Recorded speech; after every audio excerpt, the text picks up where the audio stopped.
Jubbaland xasanow guulaysa garabkaaga haddaan ummadda reer Jubbaland waxaan kaa codsanaynaa xasanow inaad noo hagar baxdo haddaan reer Jubbaland nahay cunaqabatayntii iyo colaaddiina saaray inaad naga dulqaado taageero buuxda ku muujinaynaa garabkaaga nahay mar kastaba mudana madaxweyne waxaan kaa rabnaa inaad sidii madaxweyne hore aad noola dhaqminaad nooga fiicnaato hambalyo leh doorashada dhibka badan Soomaalidu ay ka soo martay kana mudatay sanadka iyo badhka inta jeel loo raac la garan waayay ee dadkii Soomaaliyeed meel ay joogaan dibadda gudaba ay ku niyad jabeen oo ay isu dhiibeen ba inay dawlad la'aan ku dhacaan ay isu dhiibeen xalayto in ay ku dhaco si nabadgelyo ay ku dhaco oo ku guuleystay Xasan Sheekh Maxamuud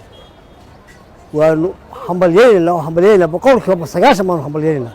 waxaan ilaahay ka rajaynaa mid lagu nasto oo lagu raaxaysto oo Soomaali ku degtay ilaahay inuu ka dhigo sanad iyo bar meel loo agaaga la garan waay qalqal iyo walbahaar qarac amuu dhacaa dagaal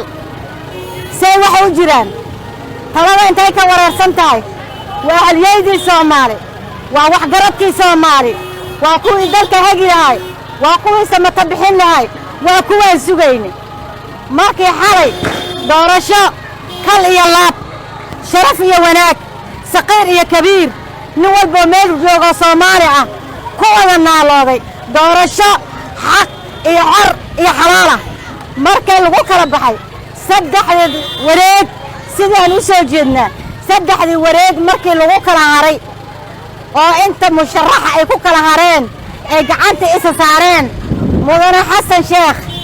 Shariif uu ku guuleystay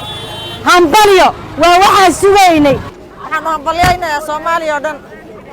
waxa markaa kadib waxaan dara hambalyeynaa madaxweynaha sharafta leh Xasan Sheekh Maxamuud waxaan leenahay madaxweyne soo dhawaaw haddaan reer Jubbaland aad baan ku taageersanahay ma sha Allah mar waliba noolaaw waxaan ku sheegayaa sidii kii hore uu ku dhaqmay madaxweyne waad maasanta